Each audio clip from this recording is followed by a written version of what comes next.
you happen to cross B at the Dam Square in Amsterdam, you will see a one-man protesting over the last 3 years.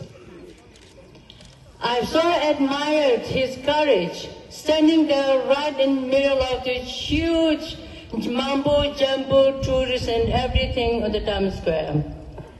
He has two reasons. One, for his country is Turkestan, yet again, huge province that under Chinese occupation like Tibetan people.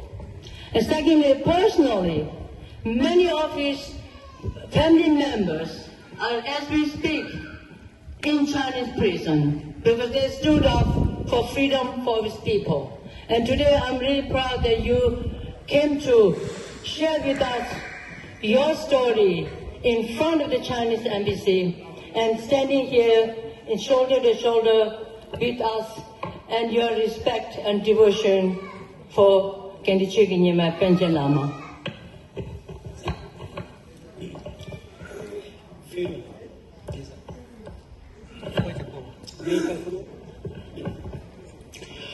Goedemiddag allemaal.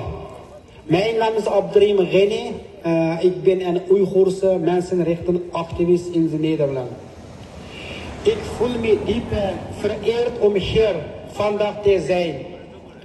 Ik sta hier als Oeigoer, schouder aan de schouder met het Tibetaans volk. Lieve vrienden en de mensenrechtenverdedigers. Wij zijn hier voor de 37e verjaardag van de 11e Panchen Lama. Maar wij vieren geen feest. Onze harten zijn zwaar. Al 31 jaar lang wordt deze man gevangen gehouden door de Chinese overheid.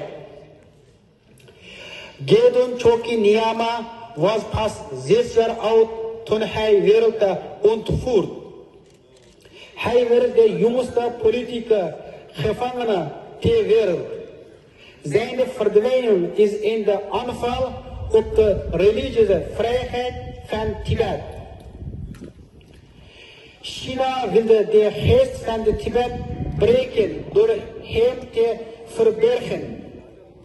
Maar kijkt om u heen, jullie staan hier nog steeds. China heeft gefaald. Wij Oeigoeren begrijpen jullie pijn. Wij vechten tegen dezelfde onderdrukker. In Oost-Turkestan worden miljoenen mensen opgesloten in de kamp.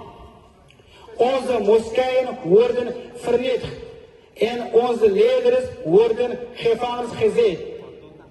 Net als de Panchen Lama zijn ook bij ons duizenden mensen spoorloos verdwenen. China probeert onze cultuur en de religie uit te wisselen. Dit is een genocide. De Chinese overheid wil dat wij bang zijn.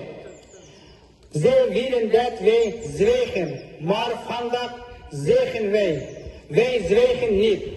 Onze hoop op vrijheid is sterker dan hun gevangenismuren. Namens het Oeigoers volk zeg ik, wij steunen Tibetan. De vrijheid van de Panchen Lama is ook onze vrijheid. Laten we samen roepen, vrijheid voor Panchen Lama. Free Tibet, Free East-Turkestan, Free Cantonië, Free South-Mongolië, Free alle Chinese mensen die onder de Chinese onderdrukking. Hartelijk bedankt jullie aandacht.